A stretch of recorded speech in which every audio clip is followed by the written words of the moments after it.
Hey everybody, welcome back to the 16th episode of Open Source for Business, brought to you by Open Teams.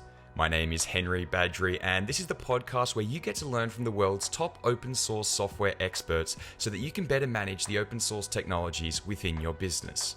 In this episode, I was lucky enough to chat with Jeff Luszcz, who started one of the first open source scanning companies in 2004 called Palamida. He has since helped hundreds of the world's largest companies manage their open source software. Currently, Jeff works as the Director of Open Source at Peak6. Jeff is one of the world's top experts when it comes to open source compliance and licensing, and in this podcast we talked about some really relevant topics like how did open source licenses change as business models evolved over the last few decades? What is the best open source compliance model that your company can set up so that you can avoid the laborious path to remediation? What are the most common compliance problems that businesses run into today?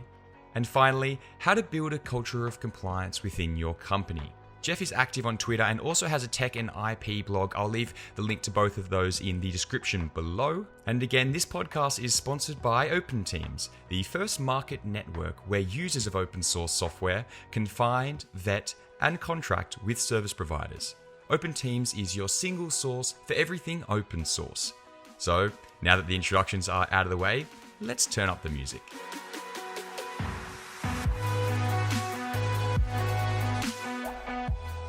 Well, Jeff, thank you so much for joining me on the podcast.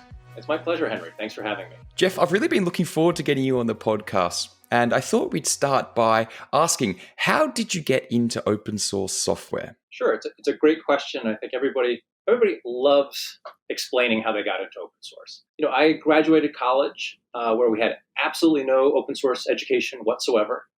There was no talk of licensing, no talk of copyrights, no contracts, no nothing, and was dropped right into the working world. And the first thing I had to do was sign a contract and give away all my copyrights and all that information that I was like, wait, what is this? And I went and moved to California and was working for NASA and was doing scientific software. So very happy in my cube, I wasn't dealing with space, but I was dealing with eyeballs and vision and liquid crystals and just writing my scientific software day in and day out and not using any open source, just doing science. And this was in the mid 90s. And there was a lot of changes in the industry at that time. Companies were coming and going. The beginning of the internet was starting. We didn't quite have the World Wide Web quite there yet, but a lot of it was there. And I was using Sun Microsystems SunOS, and we started to move to Solaris, and Sun unbundled the dev tools with their operating system. So we had to pay for a C++ compiler. And during my day job, I was compiling a lot of C++ code, and suddenly there was this big budget item where there was probably my 10-year software budget for a C++ compiler. And a lot of us started to look around and saying, is there something else we can do? Can we keep using the old code? Can we keep staying on SunOS instead of going to Solaris? And GCC was out there. So the GNU compiler was available. There was, at the time, maybe it was perceived like a little scary license. What's this GPL license? And it's talking about sharing source code and linking and all that. And, but we had this chance. We had this idea, this time to say, well, we need to make a movement. We're going from one platform to another. Maybe let's explore this. And so I spent some time exploring the license, exploring our use case. I'm not a lawyer by any means, but it seemed okay. And I think a lot of the open source world, especially at that time, it seemed okay to me. And so we moved. We moved to starting to use the GCC compiler. We did what we could to make sure that we were doing everything correctly and legally. And that really opened my eyes. I was now using a piece of open source. I was using the libraries. We had to make sure that we were following the letter of the law for how we linked and how we shipped and all that. But it was great. And it was high quality and it worked great. And from then on, we started to look and say, well, what else can we do? It helps with our budget. It's high quality software. Let's see what else we can do. And this, as I said, this was a time of change and turmoil in the industry. Platforms were moving. We were doing work on our Macs. We were doing work on our SunOS boxes that were moving to Solaris. And some people were working on SGIs. Some people brought in B boxes, all these different technologies were appearing and disappearing. And we really were feeling like this is a time that portability mattered. We are going to write some code here, but if I write it for SunOS and SunOS isn't sold in 2 years and I need to port it to some new operating system, it's important for me to make sure that it all can carry along. And the open source world really was a world where portability mattered, and portability was kind of the focus. So we quickly started to use TickleTK, which was kind of a cross-platform language before Java.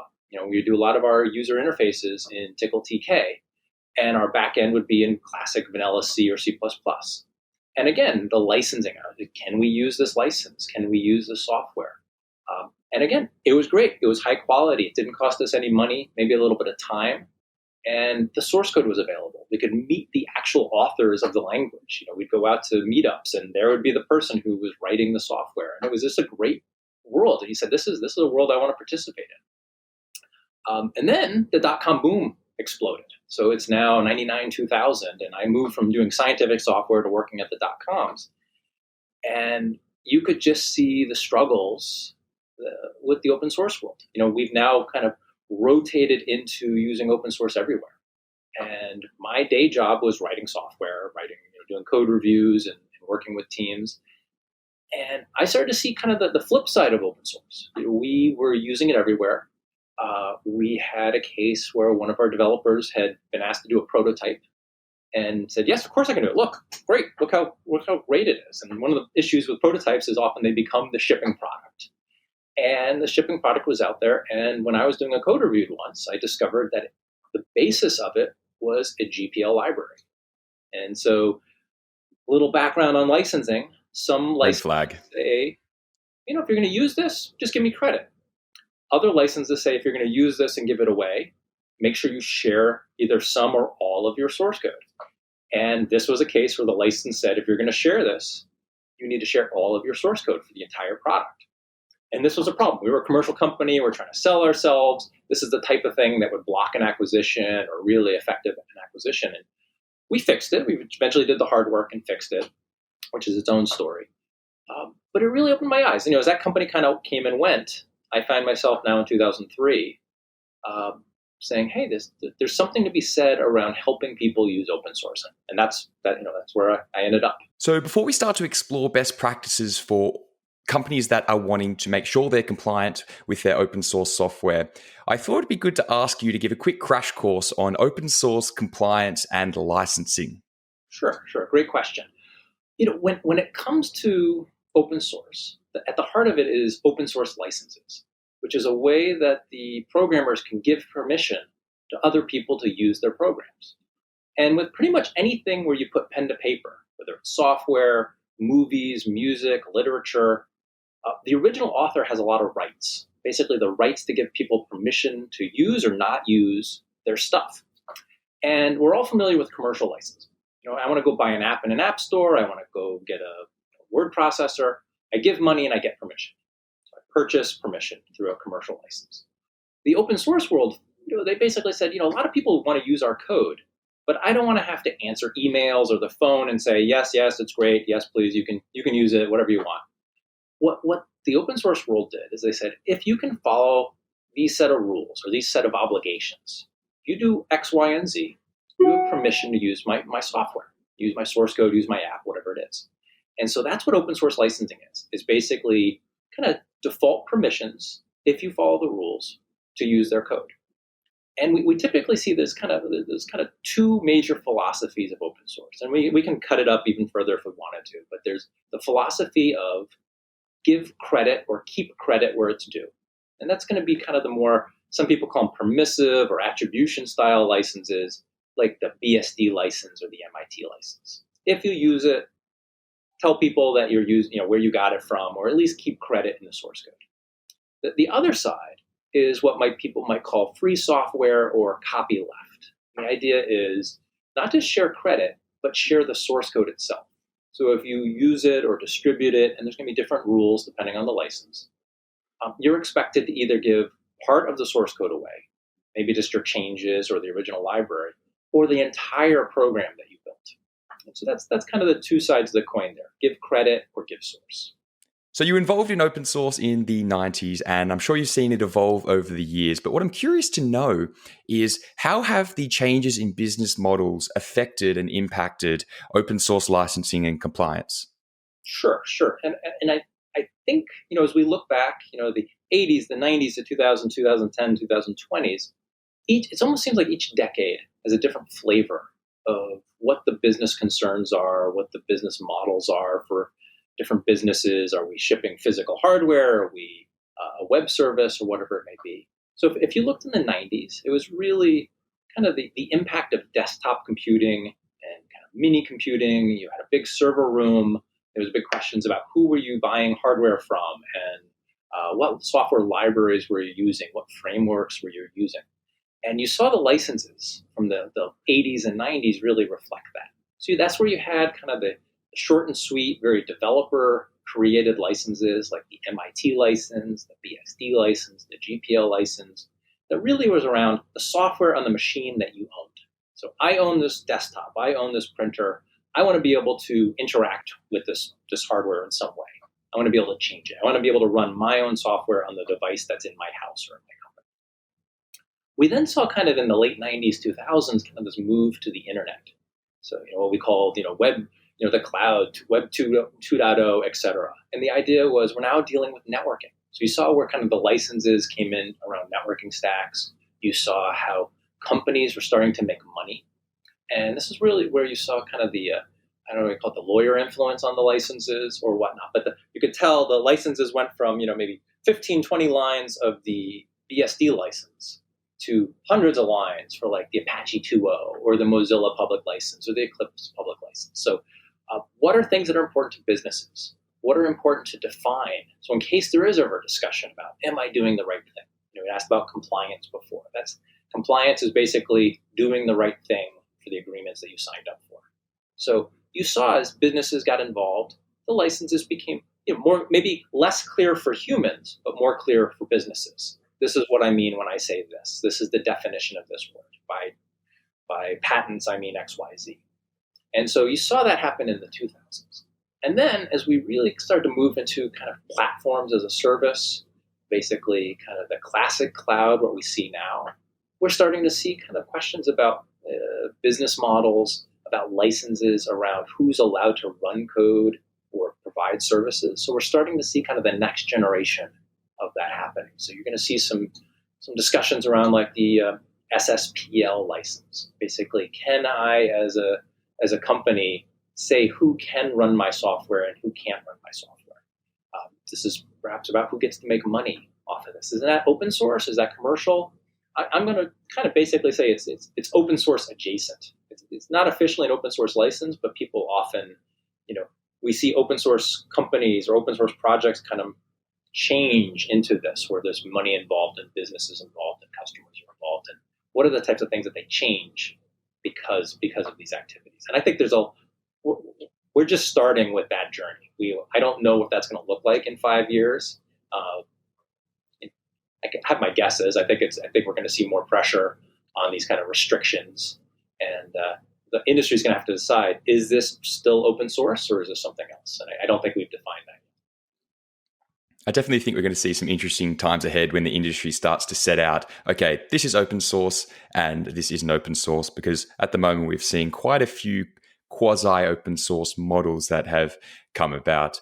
I'd now like to shift gears a bit and focus on best practices that companies can take back after listening to this podcast and apply in their company to help them better be compliant and also to improve the way that they manage their open source software. So we all know that it's better to be proactive rather than reactive when it comes to compliance. One of the examples that comes to mind for me is the Free Software Foundation versus Cisco case in 2008. To give a bit of background to those listening, so in 2003, Cisco acquired a wireless router company called Linksys. What they found was that the company was using a GNU Linux system as part of their firmware. And they found this out after the fact of acquiring the company. After extensive discussions and negotiations, they came to an agreement and Cisco ended up open sourcing the source code to the Linksys router. Now, obviously, this had a very big impact for Cisco because they not only had a big court case on their hands, but they ended up releasing the source code for that popular wireless router, which in the end led to a huge price drop because competitors could effectively copy their firmware. I think this example effectively highlights how important compliance is. Today, Cisco is very compliant and they learned their lesson as the industry did, that compliance is very important and must be taken seriously. So Jeff, that leads me to my question.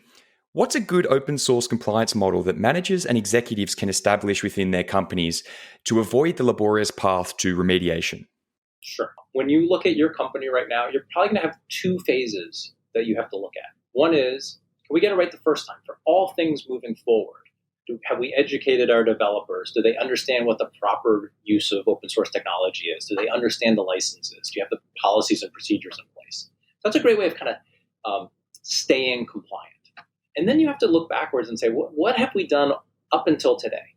Maybe we've made mistakes, and everybody's made mistakes. So what do we have to do to go back and fix our current problems? And those are two different philosophies and two different kind of processes that you have to follow. One, the stay clean, the kind of keep clean, is a little easier. You educate, you put the policies and procedures in, maybe you buy a scanning product that helps you kind of discover what you're using, but you have to keep it going. The going back in time is where companies sometimes have problems. They have installed base, they've done distributions, they've delivered devices to customers, and there's sometimes that the work that has to get done.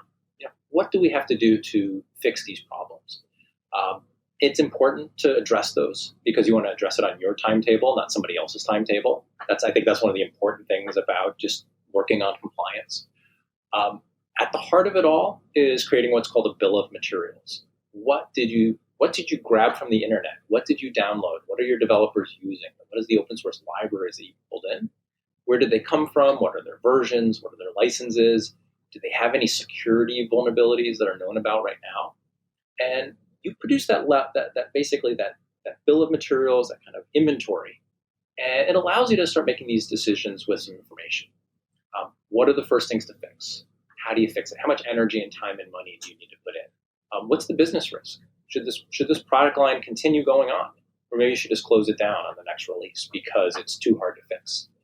Maybe there's too serious of security issues, et cetera, et cetera. And these are the type of things as a business person you look at. You do this every day. Are you making enough money on a product line to keep it going? Is your installed base big enough to add new features? You do need to add this in terms of kind of the care and feeding of what you use. What is the open source? What is the commercial content that you're using? What is the stuff that you built yourself? That's basically everything that you need to keep track of. What are best practices for creating that bill of materials? Sure. And again, there's those two phases. So one of the phases is the dealing with all new requests or all new updates.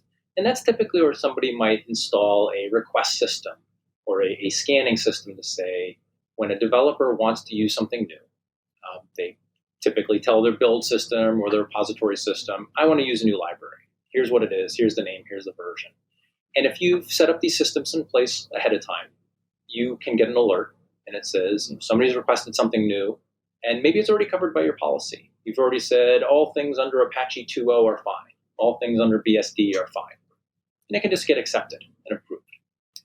Maybe it's a license you've never seen before. And the systems that are out there can help you identify, we've never seen the beerware license. Okay, let's go take a look at it. It alerts us. It comes across our plate. And yes, we're okay with it. Or no, we're not okay with it. The other flip side of that is using these same scanning systems to identify what's in your installed base. What did you decide a year ago to use, 10 years ago, 20 years ago, whatever it may be. And that's takes a little more effort. The scanning solutions there often will give you maybe multiple choices. Maybe it's this or maybe it's that. I don't know. And it may take a little bit of human effort to uncover basically the choices that you've made years ago. The developers who were involved perhaps are no longer around. And so you find it a little bit more like detective work. It's still necessary to do, but that's sometimes when people bring in outside services, bring in professional services, bring in experts to kind of figure out what's going on. We see that very often when companies are getting ready to sell themselves, is they'll bring in outside service to basically produce a bill of materials for them that gets handed to the acquiring company. Okay, I thought I'd just double back on something you said before, and you brought up the beerware license. I think that's quite humorous. For those listening, what is that? Sure. This is a kind of fun license that's come up a bunch of years ago, where a developer basically said, "I'm putting some code out here, for your use. Hope you enjoy it. And if we ever meet at a conference or someplace and you found it useful, please go buy me a beer." It's very nice. It doesn't force you to buy the individual beer. It doesn't make you have to send any money through the mail or anything like that. It's just kind of a simple request. If you ever see me in the future, tell me that you enjoyed the software and buy me a beer. And it's kind of funny because this was definitely produced in a time of early in the open source world. Hey, we're talking about licensing. I want to give you guys credit. I think it's worthwhile. If you think it's worthwhile, I'm not going to ask for money for it, but tell me that you agree. And what's kind of funny is that this thing, when it gets to the lawyer's world, sometimes people can spend a lot of time kind of unraveling. Oh, do we have to buy this guy a beer? Do we have to not? I think in general, the legal world has kind of moved past kind of having too much concern for those types of licenses. They kind of smile about it now as opposed to tear their hair out and say, oh, how much, what type of beer do we have to buy? But it is a funny story, and we always find something like that. When you do a review, you're always going to find a fun license or a silly license. I might find it funny. Legal teams may not always find it funny. A bit of a headache. I think it's quite funny that someone loves open source so much, but at the same time also loves beer. In an earlier episode of this podcast, I chatted with Paul Chen, who is an manager of open source enablement and compliant at Synopsys, which is a company that does over 600 audits every year. And I was surprised when he told me that 73% of the time when auditing, they found some sort of red flag, such as a failure to comply with a copyleft license, which leads me on to my question. What are the most common compliance problems that companies run into today? Sure. It's a great question. I think it's always kind of ironic that we first talk about open source. Say, what's our open source problems? Well, tell me. My experience is when you start doing these types of reviews, some of the serious stuff you're going to find is commercial problems. You didn't know that you were using commercial library A or commercial library B, and it comes up while you're looking for open source. So sometimes some of the most expensive problems are going to be the commercial code that you identify while you're trying to find open source. So that's always a surprise when people do this type of review. Then when we hit the open source side, the kind of classic things that we discover are obviously the copyleft issues. If you're a company that doesn't want to open up your source, or you're doing certain activities like distributing an IoT device or a medical device, and you want to keep your source code closed, using libraries that are under the GPL license or the AGPL or other kind of copyleft licenses can require you to do remediation. If you're not willing to open up the source, you need to remove that library and rewrite it and get compliant. Other issues that we see are going to be around the producing of the notices. So many open source libraries say, just give me credit. Put something in your about box. Put something in your documentation. Keep information in the source code itself. And I would say the vast majority of companies neglect to do that. And that's a big problem. It's kind of as if somebody says, you can use this as long as you pay for it, and you decide not to pay for it, and you still use it. Those agreements that we sign up for when we do open source licensing, we should think of them just like our commercial contracts. If the commercial contract says A, we should do A. The open source license says B, we should do B. So one of the things we see is basically producing all those notices. And that can be a lot of work. Tools can help. Another big deal is code with no license. People go out to the internet, they download something, and the source code is visible. They know where they got it from. They know who to talk to. But there was no open source license provided for it. And as we talked about earlier in this conversation, if you don't have a license, you don't have permission to use somebody's code. So what typically has to get done there is either rewrite it, which is very common, or reach out to that original developer and maybe make a request saying, hey, I found your code. I really like it. Can we maybe use it under an MIT license or an Apache 2.0 license? And I find providing a sample of what is agreeable to you can really help you get what you want a lot more. And I would say one of the kind of last things that we're encountering more and more is just basically subdependencies of things that you're bringing in. So you bring in a large project, and it has dozens, if not hundreds, of open source libraries underneath it. And that top level project did not do the work around disclosures, did not do the work around compliance. And now you, as a big company, and maybe a public company, find yourself in the situation of using somebody else's code, and they didn't do the complete work. And now it's kind of the question is, how much of that do you have to do? So it may all just be nice, permissive style licenses, but they didn't disclose it. They didn't write up the proper notices, et cetera. And that's a lot of effort I see when big companies, especially public companies, buy or use other technologies to make the compliance tasks that are expected of them. That makes a lot of sense. And one thing I've learned is that there's really three options when you find code that doesn't necessarily comply. And that is you can either rewrite it, you can replace it, or you can remove it. Rewriting it means that if you find anything that's copyleft, but you don't want to disclose whatever you modify, then you can just take it out altogether and then ask your developers to rewrite the functionality. So that's the first option. Then there's the option of replacing it, where you could go out and find other open source components and then replace, say, a permissive license with the copyleft component. And then there's the third case where you just remove it altogether.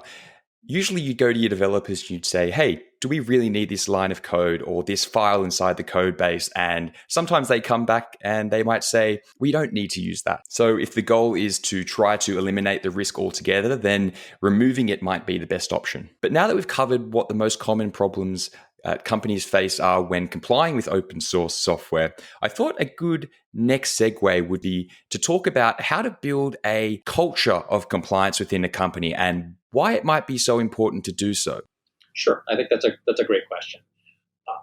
I find that education is the underpinning of all of this. If people don't understand why they're doing something, it's really hard to motivate them to do the right thing. So by bringing in education about what is open source, why is it important, why the company considers important, if you do those things, you're going to get a lot more engagement above your developers and other folks involved in the process. The other thing is to make sure that they understand what's expected of them. It's one thing to understand what the licensing is, but when it comes to selecting components, when it comes to fixing problems, when it comes to working with the open source world itself, it's important, again, to make sure that everybody understands what's expected of them, what's allowed, what's not allowed, and what may just be things that the company doesn't do. There may be projects that you just can't work with because of differences in philosophy, differences in licensing, et cetera. And so by understanding that, you don't end up with bad feelings or mistakes or code having to get pulled back from your company in the future, if that's even possible. What are companies doing today to train their employees about open source? Is that happening, or do you think it's not happening enough? It is starting to happen. You'll see that some of the larger companies have been doing this for a few years. I think there's still a long way for companies to go.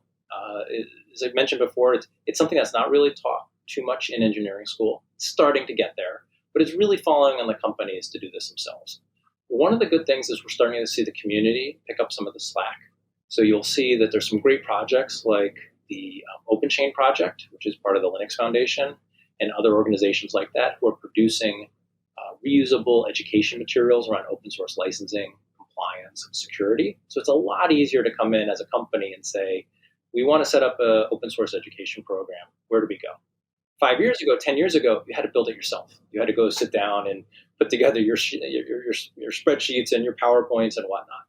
Now it's a lot easier to go out and download the education materials. There's some free training classes you can sign your developers up to. There's still a long way to go, but it's a lot easier these days. So we see that. We see that more and more that companies are putting together OSPOs or open source program offices. And typically when you see that happen, you see that one of the first things that people do is they do basically put together an education program. Because you can't enforce policies if people don't know what the policies even mean or what's important, what's not. One of the things that really stuck with me from a previous podcast was when Gil Yehuda, who was the head of the open source program office at Verizon Media, he talked about the efficiencies that the companies were able to achieve by simply educating their engineers on how to be compliant. And it was a very low-level explanation of the different licenses and how they worked, but he was saying that it just saved so much time because the engineers weren't having to go to the open source program office every time they had a question.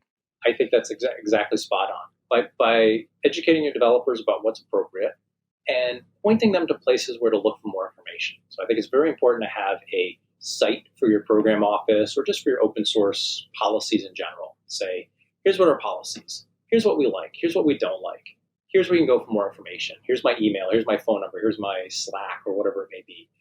Make it really frictionless. If developers have to wait weeks for answers, they've already shipped that product. They've already put that library in and they've shipped it. The default is yes. The default is not no. So making sure it's clear, learn from it. I think one thing that when people put together these policies is they think, oh, we sat down, we got smart, we put the policies, we set them in stone. Policies change with every request from your developers. Every time you release some new software, every time there's a new license that comes out, every time there's a new vulnerability issue or whatnot, you're going to change what's appropriate or whatnot. Or somebody says, oh, I now want to release some code under open source. Many companies start with their policies around using open source, and they suddenly have to understand what is their policy for contributing to open source. And is it just a bug fix, or is it maybe a big part of their technology? And then you start to get into business questions. Should we release this? How do we release this? Do we monetize it? Do we put a classic open source license, a copyleft license, or something new? And these are all the types of things that when you have a great user community who understands licensing, knows where to go to, and is making smart choices, you have a lot of flexibility about where to go in the future. And I think this kind of ties in with this growing trend, which I've really loved to see that companies are starting to implement. And that is the idea of inner source. So taking the methodology and approach of open source and applying that within a company. I found that talking with Gil Yehuda, Nithya Ruff, and Stormy Peters, they really made it clear that it's this power of collaboration that which you can bring inside of a company, and that just has such an amazing impact. And it turns out it works really, really well. Like developers across the organization have access to the same code. There's consistent methods of contribution and participation. There's open workflow and collaboration, and decisions are made in an online setting and documented in this online setting rather than just being documented and held inside a drafty boardroom. So I thought that's something that definitely ties in with this conversation. It's been great to see. And I think that's spot on. And I think the pandemic here, if anything, has kind of accelerated this by a decade. So people who used to have to get together in the stuffy boardroom are now sitting in their houses at the, trying to deal with things through PRs and using the online systems. And their internal work sure looks a lot like the open source work that they want to do. And so by stretching that muscle, kind of like the farm team, we learn inside, we learn all these open source development techniques. It's going to make it a lot easier for us to now do that development in the open, be more open about what we do and why we're doing it, and get that exercise internally. And I think it's going to make us all very much stronger for it. I definitely agree with you. And I think the pandemic has had a huge impact on our push towards a digital world and digitizing nearly everything. So open source I see as the foundation of this digital world. So I'm very, very excited to see what comes in the future. But that's all we have time for today. Thank you so much for your time, Jeff. It's been an absolute pleasure. And I'm very, very glad that I was able to get you on the podcast. Thank you so much, Henry. I really appreciate it. Thanks for the time today and this opportunity. If you're listening to this in podcast form, then please leave a review letting us know what you think, as it really does help us to get our name out there. If you're watching this on YouTube, then please subscribe to see more content like this and give the video a like if you enjoyed it. All right. Thank you very much for listening, everyone. Until next time, stay safe.